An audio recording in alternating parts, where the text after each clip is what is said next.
Hey, good morning, all. Thank you for joining us, or good afternoon. Coleman Report Live, January 30th. Lance Sexton, Jennifer Blooming, and Katie Watucky. We have a jam-packed agenda, so let's get to it with the poll questions. You know how to ask the questions. We got a ton of questions this week. Thank you very much. Oh, we're going to Jennifer first, right, Joseph? Very good. Jennifer, why are you here? What are you going to talk about? Jennifer? I think we may have a connection. Well, I guess she's not talking. Lance, you're going to be at America West in Denver. Tell us about it. You know what. Well, America West, they're doing the America West Roadshow, which I think includes 3 different locations. It may be 4, but Denver, Salt Lake City, and somewhere in California, I think close to Citrus Heights in Sacramento. It's a great lenders conference, much like Mid-America, America East, and others. It's going to be, these are great opportunities for training, great opportunities for networking. And Jennifer, if we can hear you, you can pop in here. But I'll be doing a session on purchase demand kits at America West, and look forward to seeing some of you guys out there if you do come to America West. We understand, Jennifer, Joseph, she was at a public library. Is that the issues we're having? Well, we could talk about this. The last day to register is on tomorrow. Thank you. And then on they're breaking America West up into Denver location, Salt Lake City location. Early bird ends tomorrow, and the Southern Eastern Small Business Lending Conference is out of Asheville, North Carolina, a wonderful place, and we're pushing that as well. So a lot of great training opportunities. Lance, you're getting to most of these, aren't you? I try to get to as many as my boss will let me go to, Bob. I love going out and meeting other bankers and talking about servicing, liquidation, and underwriting of SBA loans. And they try to keep me within our bank's footprint, which most of these fall in there. But on occasion, they'll let me sneak out. I love to come to the conferences. Guys, if you hadn't been to one, please sign up and go to one. And the cost is very reasonable. We're talking a couple $100 to maybe $300 at the most. Well, it's a great opportunity to network not only with other bankers, but with SBA staff. It's a great opportunity to network with vendors that do things like business valuations, site visits, things like that. So it's an excellent. From SBA, I know SBA officials always attend these, and they're very popular. Anyway, Jennifer, sorry we lost you. Let's go to the poll question. Bob, real quick, I'm hoping I come back from America West with information about the new SOP. I hope you do also. I think that's, and this is, we're just following up, and this is any SBA lending conference, NAGL, NAGCO, whatever.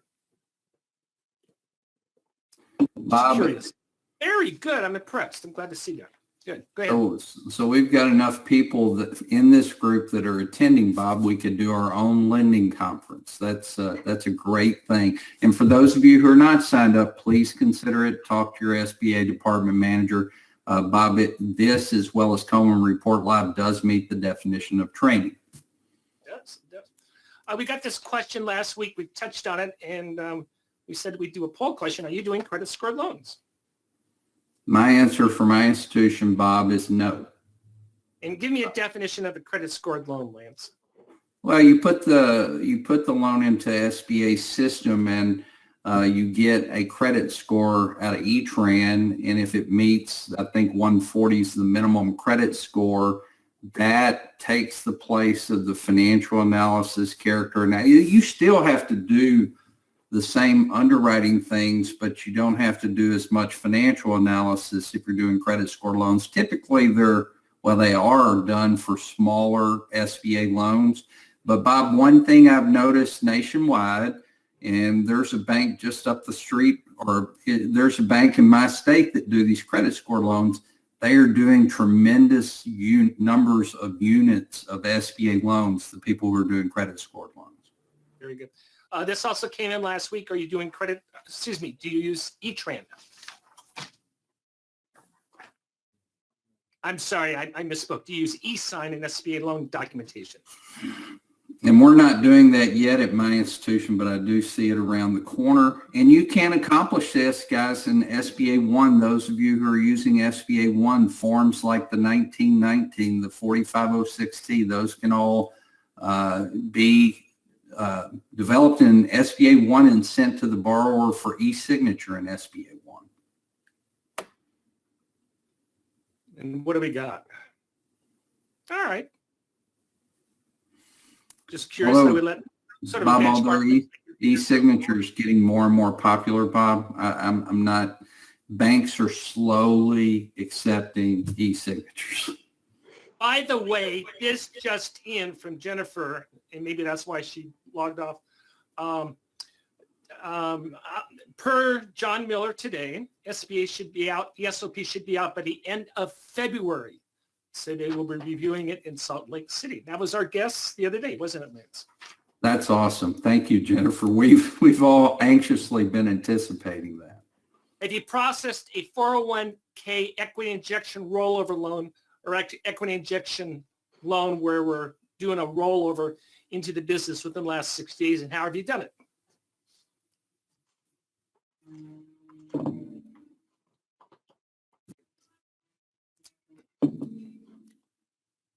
Very good. Just curious to do that. We're going to have an update on that next week. Right now, they are going GP, but I don't know if it's going to be a new SOP or what's going to happen, but we'll have an update on what specifically is going to be happening on that. And we asked that poll question for one of the questions we have coming up. Hey, more discussion on our collateral conversation last week, and CC asked this question. The SOP says we're supposed to take, quote, all available fixed assets. What exactly does that mean? Are we going to take a 1990 Ford Fiesta? What are we taking, Lance? Bob, I should never have opened this can of worms. No, I'm just teasing. It makes for good discussion.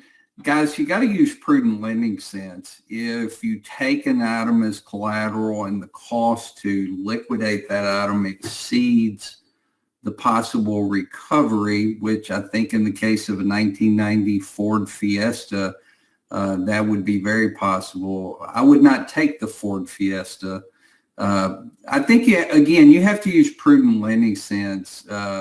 If there's not enough collateral value to justify taking it, I don't recommend you take it. When we talk about second mortgages on residential real estate, and quite often we'll go ahead and take it even when there's less than 25% equity. You know, one of the challenges with that, and I think SBA acknowledges that, you're about 75% certain you're going to have a borrower come back and say, hey, can you release my second mortgage so I can refinance my house, or can you release and refile?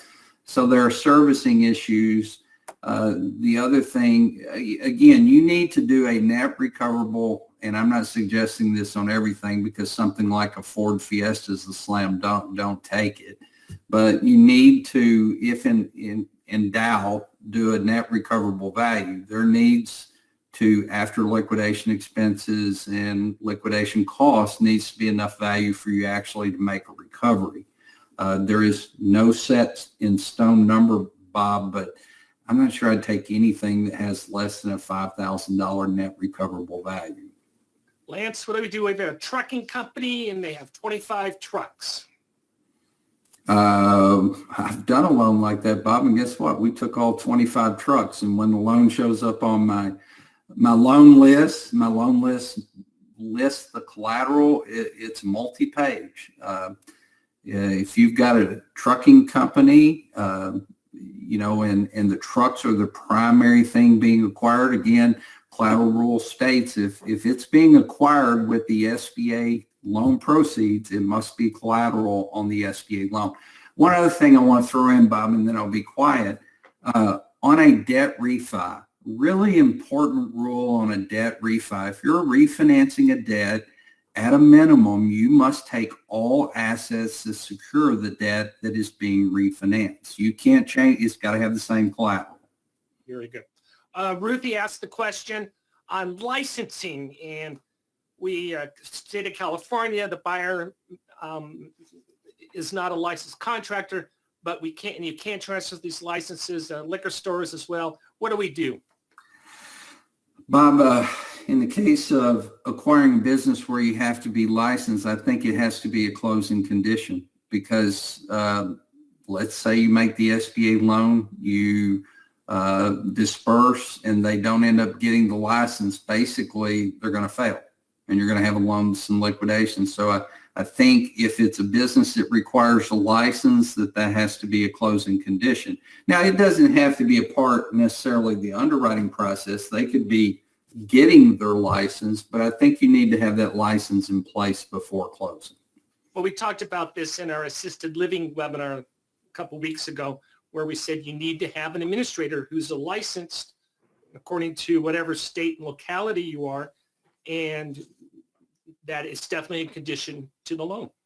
Well, one thing, they were talking about a contractor. Maybe you have a Biz Act loan where the seller's going to stay on as a consultant for 6 months and they have their license, and during that time period, it would be reasonable for the new buyer to get the license. But there needs to be a license, either the buyer or a key employee.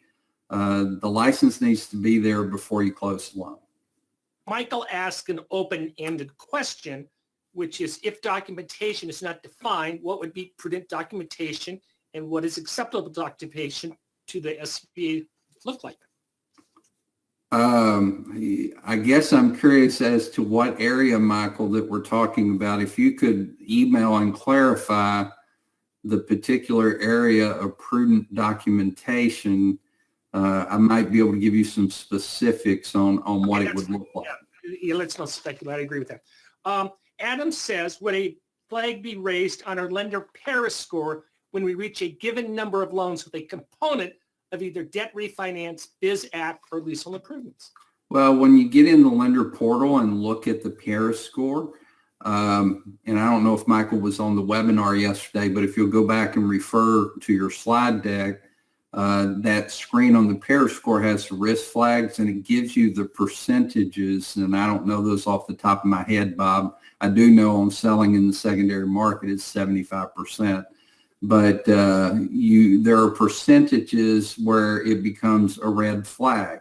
So either go back, Adam, to the slide deck from yesterday's webinar, or go into the lender portal and look at your Paris score information. The red flag items are below, and it'll give percentages of your loan portfolio that would make debt refinance, business acquisition, or leasehold improvement loans a red flag. Back to credit scoring glance, Adam asked the question on SBA terminology, SBA acronyms, and the question is the SBPS score only found on the lender portal where the Paris score is also viewed? It's not exactly the same thing. The SBPS score is a small business predictive score, and there are a number of elements that go into it. And basically, it's SBA's assessment of whether or not this business is going to make it. And if you look at those, if you have a restaurant loan with a guarantor with a poor credit score and low equity injection, it's going to have a terrible SBPS score. If you have a medical facility with a say 30% equity injection, guarantors with 800 credit score, it's going to have a 200 plus SBPS score. So there are different components that go into it. It's good to know what the SBPS scores, because it is an area of measurement for your Paris score. I guess what Adam is asking is, where do we find that SBPS score? When you go in, for those of you, you can use the portal, or you can go into SBA 1. When you go into SBA 1, in the upper right-hand corner is your institution's Paris score. Click on that. It will give you the drop-down categories of measurement for the Paris score. Down in special items, which is the final S, Bob, of the Paris score, you'll find the SBPS score. And you can click on that. It'll give you the average SBPS score, but you can click on it and it will give you each individual loan and that individual loan score. And it's good information to have. It's a great way to manage the types of lending you want to pursue. Great. Thank you. We dealt with Larry's answer or question, attempting to answer his question, and we should have more guidance on that next week, Larry. That's what we are hearing. Hey, we released our survey to compile our information for your compensation based on these job buckets. Please fill that out. My commitment to you is if you fill that out for your specific job description, you will receive a free report. We take these reports, we bundle them and sell them, obviously, to the entire institution. It's anonymous. We don't share individual data. We go through and take out highs and lows, and I have a few people in the industry look it over to make sure that we are on the right track.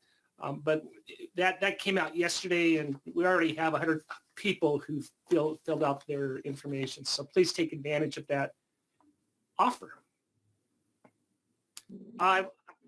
Katie, you did a part 2 on the OIG. You're becoming our OIG expert. Tell us what you've picked up. Right. So as we heard last week, there were 21 loans that went into default that they're looking into. And I kind of went through this part 2 to see if there was a theme. And really, there were 3 things that kind of stood out to me as continuous problems that were listed on multiple loans. And one of them was inconsistencies between the credit memo and loan authorization. Another was inadequate assurance of repayment ability, and no evidence that the borrower met the credit elsewhere test. Very good. And these are common They are. failings by lenders, and that's why I know those of you who listen to this call do not make those mistakes. Well, when you look at this list on the slide, Bob, all of those are easily fixable before you close your loan. Yeah, and they can, and a lot of this information can be obtained after the loan is closed. Oh, absolutely. Yeah. Katie did an article on corporate governance rules changes that affect CDCs. We're not going to go through that, other than if you are a director of a CDC, make sure you're familiar with these rules and read them. They've put a lot more emphasis on director responsibility in governing a specific CDC. And it opens up some new opportunities as well. So it's a great, if you're a CDC, definitely read that, learn more about that. Yeah, and I think the CDC management knows about this. NADCO's done a good job of getting that information out. But the reason why we publish this is if you're a director of a CDC, you need to know what's going on there. Bob, the top one is a great one, because let's say a CDC, and let's say our friends at CDC Finance, Small Business Finance in San Diego, I probably butchered their name, but anyway, let's say they have a great relationship with a borrower, do a deal in California, that same borrower wants to do one in Texas. You know, having the ability to go outside your so-called market to help a customer is providing a great service to the small business owner. Very good. And when did this become effective, Katie? The 3rd. Okay, very good. Thank you for that. What's going on with Fraud Friday? Well, Fraud Friday last week, I wrote about Troy Gregory, who was a senior lending officer at University National Bank in Kansas. Oh, we're talking about this week's, I guess. Well, just wanted to see if you were paying attention. I guess not. This week we're talking about James, and I'm probably going to butcher his last name, Bortolotti. Sure. Yeah. He was a former chief lending officer at First Choice Bank in New Jersey, and recently he admitted to improperly securing $3.75 million in federal guarantees. What he did is he found out about the SBA 7A lending program, and his bank hired a consulting firm to help him make these loans. And he lied to the consulting firm about the information with this particular borrower. The borrower did not have sufficient funds to pay off their loan and had some other outstanding loans that were not mentioned at all.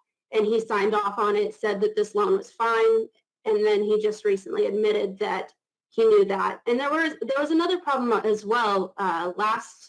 What was it? A couple months ago, he was found guilty of another federal lending problem, where he came to his directors, the board of directors, and lied to them about information about various loans and submitted false information. Do not lie to the SBA. And omission with that is also the same as a lie. Hey, this is pretty cool, Lance. We named all of our SBA professional winners for 2020, and U.S. Senator Deb Fisher out of Nebraska gave a very nice shout out to Scott Sailors, our Rural Lender of the Year. It's on our website, and it is a prestigious award, according to Senator Fisher. That's awesome, Bob. That's really awesome. Very good. I want to give another shout out to Julie. Julie, we got your credit memo. I have a couple of comments on it. I'm going to go through it next week, but excellent. You passed, and congratulations for finishing the Coleman underwriting training course. What we do on that, Lance, is I give them an option of taking a multiple choice exam, which open book, open test. You can take it as many times as you need, or submit a credit memo. So that's how we do it for our final. Let's see, what else we got coming up? We're running out of time. We are looking for, we've had a couple of inquiries. We're looking for sponsorship opportunities for two things. Number one, this Coleman Report live segment, as well as the podcast. We haven't done the podcast since the first of the year because we're looking for a sponsor on that as well. And we list all of our upcoming events, and there's some webinars. Lance, briefly give an overview of what you're talking about. Well, we're going to do documenting equity injection.